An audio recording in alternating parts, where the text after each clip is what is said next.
உலகம் முழுவதுமாக பிரபலமடைந்த அனைவராலும் பயிற்சி செய்யக்கூடிய பண்டைய இந்தியாவின் கலை யோகா. அமைதியை மையமாக கொண்ட ஒரு கலை யோகா. உடல், மனம், ஆன்மா என தனிநபரின் புலனாகாத எண்ணங்களில் ஊடுருவி அனுபவமயமாக்கும் யோகாவை போட்டியாக எப்படி முன்னிறுத்த முடியும் என்ற அழுத்தமான கேள்வி பலருக்கு உண்டு. ஒன்றுக்கு மேற்பட்ட பலர் இணைந்ததுதான் போட்டி. ஒருவரை விட மற்றவர் எந்த வகையில் அதிக திறன் மிகுந்தவர் என்பதை அடையாளப்படுத்துவதுதான் போட்டி. போட்டி என்றாலே அமைதியற்ற மனநிலை இயல்பானது. ஒருவரை ஒருவர் வெற்றி கொள்ள மனம் எதையும் தாக்கும் திறன் கொண்டது. இயற்கை நிலை அல்லது இறைநிலை உணர உதவும் யோகா அமைதியின் பிறப்பிடம். அப்படி இருக்க யோகா போட்டி என்பது அதன் எதிர்மறை ஆற்றலுக்கு மனிதனை அழைத்துச் செல்லும் ஒரு யுக்தி என்று யோகா போட்டிகளை எதிர்ப்போரும் உண்டு. யோகா போட்டி என்பது ஒரு ஏமாற்றுச் செயல் என கூறுவோரும் உண்டு. போட்டி என்றாலே அங்கு யோகாவின் தனிச்சிறப்பு மறைந்துவிட்டது என வருத்தப்படுவோரும் உண்டு.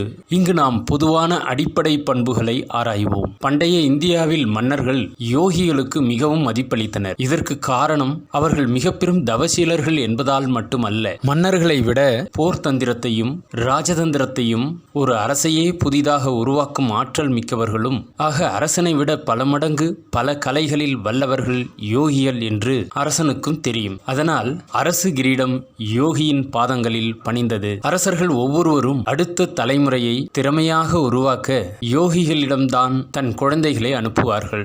அரியணையில் அவசரகால ஆலோசனை பெற ராஜகுரு என்று ஒருவரை நியமனம் செய்வதும் உண்டு. ஒரு அரசனுக்கு பின்னால், ஒரு நாட்டின் நிர்வாகத்திற்கு பின்னால் ஒரு யோகி இருக்கிறார் எனில் அந்த யோகி எல்லாவித திறமைகளையும் உருவாக்கி கொள்ள தன் குரு மூலமாக மட்டுமே அவரால் வளர்ச்சி அடைய முடியும். அப்படி அவர் ஒரு குருவின் கீழ் எல்லா பயிற்சிகளையும் பெறும்போது சீடர் கூட்டத்தின் இடையே தான் ஆரம்ப கட்ட பயிற்சிகள் இருக்கும். அந்த சீடர்களோடு போட்டியிட்டு பெரிய வல்லவராக மாறியிருப்பார். போட்டி மனப்பான்மை இல்லாமல் எவராலும் வளர்ச்சி என்ற இலக்கை அடைய முடியாது. வளர்ச்சி அடைந்த பின்தான் மற்றவர்கள் தன் முன்னே மண்டியிடுவார்கள். இது இயல்பான ஒரு சமூக செயல். பிறர் தன் முன்னே மண்டியிடும் போது அதிகாரம், ஆணவம் இவற்றை விட்டு அன்பால் அரவணைக்கும் தன்மை பொருந்தியவன் யோகி. ஆக எவராக இருப்பினும் போட்டி என்பது மனித வாழ்வின் ஒரு நிலை. அப்படி இருக்க யோகா என்ற ஒன்றை சாமானியனுக்கு கற்றுத்தரும்பொழுது போட்டியின்றி ஒருவனை எப்படி மதிப்பீடு செய்ய முடியும்? போட்டித்தன்மை என்பது யோகாவில் இருந்திராவிட்டால் உலக சமூகம் இன்று உலக யோகா தினம் கொண்டாட வாய்ப்பு இருந்திருக்காது. யோகாவின் அடிப்படை பண்பு என்பது எப்போதும் மாறப்போவதில்லை. ஆனால் ஆரம்ப கட்டத்தில் தனி மனிதன் தன் மனதின் பண்பை மையமாக வைத்தே எந்த களத்திலும் இறங்குகிறான். யோகாவில் உண்மையான போட்டியாளனாக ஒருவன் களம் இறங்கினான் எனில் என்றேனும் ஒரு நாள் யோகம் அவன் வாழ்வை முழுவதுமாக ஆட்கொண்டுவிடும்.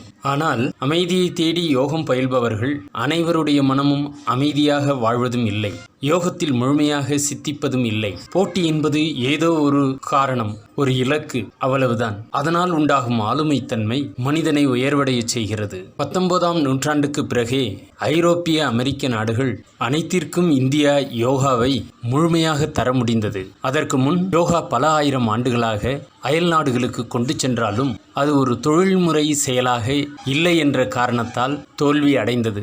பொருளாதார சூழலில் மேம்பட்டு விஞ்ஞான நவீனம் மேம்பட்ட சூழலில் ஐரோப்பிய நாடுகளில் யோகாவை இறைநிலை மார்க்கமாக பெறும் பொறுமை எவருக்கும் வாய்ப்பில்லை. உலக வணிக சந்தையில் இந்திய யோகாவின் மதிப்பு உயர்ந்தது. அமெரிக்கா, ஆஸ்திரேலியா போன்ற பல நாடுகளில் 100% மக்களுக்கு யோகா என்றால் என்னவென்று தெரிந்த அளவுக்கு இந்திய மக்கள் நம்மில் பெரும்பாலான மக்களுக்கு யோகா என்றால் என்னவென்று தெரியாத துர்பாக்கிய நிலை இன்றும் உள்ளது.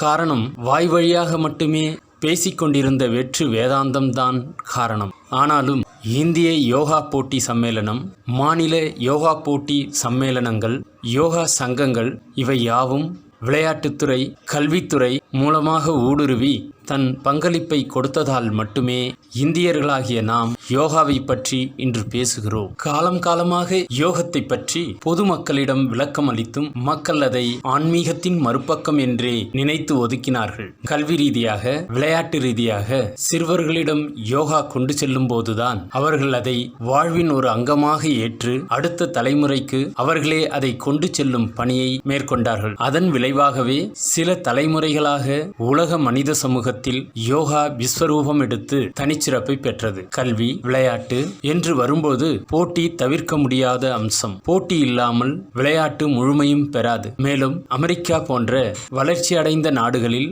நடைமுறை போட்டி இல்லாமல் எந்த கலையும் வளர்ச்சி அடையாது. யோகாவின் அடிப்படை பண்புக்கு எதிரான போட்டியின் பண்புகளால் தான் யோகா பிரபலம் அடைந்தது. மற்ற விளையாட்டுகளில் வெற்றி எனும் முழுமையை பெறும் மனிதனுக்கு பிறகு வெற்றியை தக்க வைத்துக் கொள்ளும் போராட்டம் இருக்கும். ஆனால் யோகாவில் வெற்றி பெற்ற மனிதனுக்கு மீண்டும் மீண்டும் வெற்றி பெற புதிய இலக்குகள் முளைத்துக் கொண்டே இருக்கும். வாழ்நாள் முழுவதும் இது தொடரும். இறுதியில் அவன் முழுமையான யோகி ஆகிறான். பல நூற்றாண்டுகளாக துறவியர் கூட்டத்திற்கு இடையே யோகாசன போட்டிகள் இருந்ததாக கூறப்படுகிறது. யோகாவில் பல கூறுகள் உள்ளன. அதில் யோகாசனங்களை தவிர வேறு எதையும் போட்டிக்கு உட்படுத்த முடியாது. எனவே இந்தியா உள்பட அனைத்து நாடுகளிலும் யோகாசன போட்டிகள் வட்டார அளவிலும், மண்டல அளவிலும், மாவட்ட அளவிலும், மாநில அளவிலும், தேசிய அளவிலும், உலக அளவிலும் யோகாசன போட்டிகள் தொடர்ந்து நடைபெற்று வருகின்றன. பல உடற்பயிற்சி கழகங்கள் தன்னிச்சையாக யோகா போட்டிகளை நடத்துகின்றன.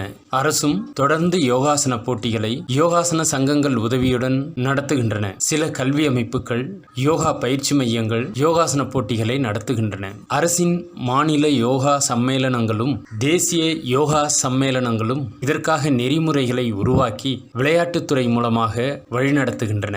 யோகா போட்டியில் மாணவர்களை ஊக்குவிக்கும் விதமாக ஸ்போர்ட்ஸ் கோட்டா மதிப்பெண்கள், உயர்கல்விக்கும் அரசின் பணி வாய்ப்புக்கும் வாய்ப்பு தரும் வகையில் சட்டங்கள் வகுத்துள்ளனர். யோகா போட்டிகளை பொறுத்தவரை இந்தியா மற்றும் உலக நாடுகள் அனைத்தும் ஒன்றோடு ஒன்று இணைந்து ஒரே விதமான நெறிமுறைகளை உருவாக்கி சர்வதேச யோகா போட்டிகளை அரசின் நேரடி பார்வையில் நிகழ்த்துகின்றன. அரசு மற்றும் அரசு சாரா என இருவழி பாதையில் யோகாசன போட்டிகள் தொடர்ந்து நடைபெறுகின்றன.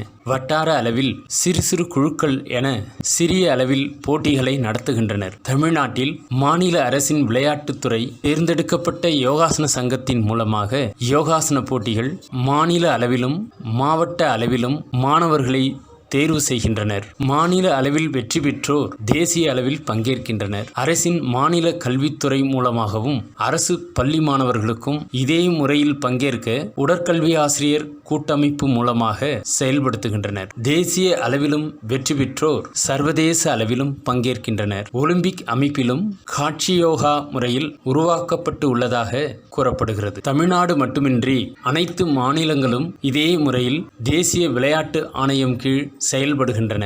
மற்ற நாடுகளிலும் இதே முறை கடைபிடிக்கப்படுகிறது. ஆயினும் இன்றைய சூழலில் எல்லா அமைப்புகளும் நெறிமுறைகளும் போட்டிகளும் மேலும் சீரமைக்கப்பட்டால் யோகா போட்டிகளின் தன்மை மாறலாம். அரசும் தனியார் அமைப்புகளும் அதிக அளவில் செயல்பட முயன்றால் யோகா போட்டிகள் மேலும் வளம் பெறும். போட்டியில் கலந்து கொள்பவர்களுக்கு மிகச் சரியான வழிகாட்டுதல்களோ பயிற்சிகளோ ஆலோசனைகளோ இல்லை என்பதும் மிக பெரும் குறைபாடாக உள்ளது. யோகா போட்டிகளில் பங்கேற்பதன் மூலமாக சிறந்த எதிர்காலம் உண்டு எனில் திரளான மக்கள் கூட்டம் அதற்கென உருவாகும் என்பதில் ஐயமில்லை.